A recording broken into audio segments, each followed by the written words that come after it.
Okay, because they divided. Think due to gods, but I don't know that. Again, I'm not a very intelligent person. I put this together and I conversate with God, and this is what I come with. So I want to ask you something. Now, so to speak, and I'm sorry to put this out there. In a way, I'm sorry to put this out there. Because I would imagine it would be very offensive for a person of other color to walk into a church and see a white Jesus. Okay, I think that in its own way, I think that that crucifix and that cross and that man sitting on that cross, I think it serves several things.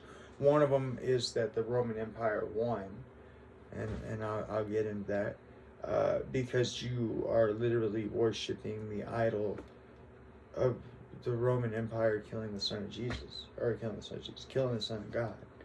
Okay, but number two, Jesus was never a Greco-Roman hippie dude, right?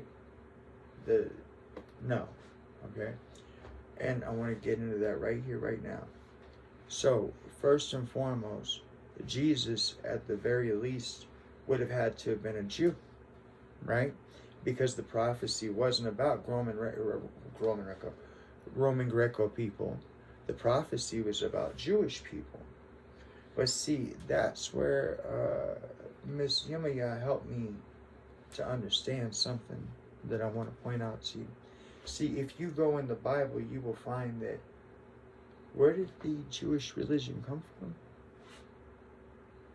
Where did it come from? They were slaves of who? They were slaves of the Egyptians in the Bible. But what you don't know, or what the average individual doesn't know, is that there was a land before Egypt, and it was Kemet, and they were Commission. And so the Jews were slaves of the black people. The Jews were slaves of the Commissions. Do you understand? Okay. So when the Jews left Egypt, okay, what happens is that the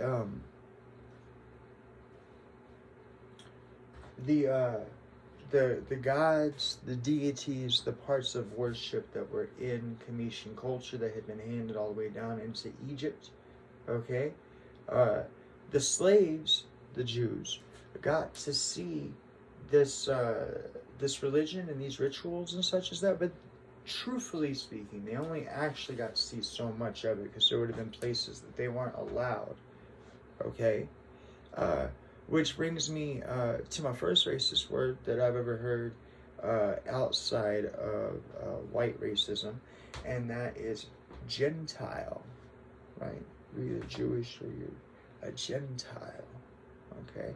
Well, the reason why that word would have come about is because the Jewish people were experiencing, the Hebrew people were experiencing slavery, okay? So when they come out, they're ornery, they're upset, they've been oppressed, okay? But they take the religion of Egypt with them. That is why you will find that the Kabbalah, right, is about angel worship, okay? But if we trace this back to Egypt, we find that angels, and I'll write it right here, angel, and I always misspell angel, so please excuse me, A-N-G, I think it's L-E. We'll go with it. No, it's E-L. Never looks right to me, hold on.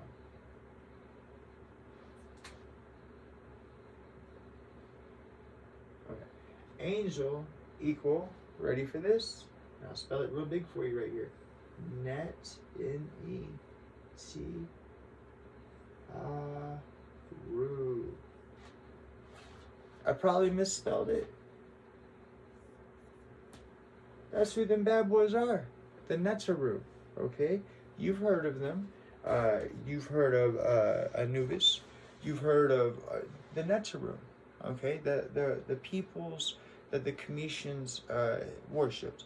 Now, I haven't gotten into Commission worship yet, so I don't 100% know. I haven't gotten into Orisha worship yet because, like I say, they kind of spook me, but they come to me in a nurturing fashion. And so But I haven't gotten into the Netzeru. But I guarantee you the Netzeru 100% correspond with the angels of the Jewish faith and the angels, therefore, of the Catholic religion. Okay, number one. Number two, God's chosen people.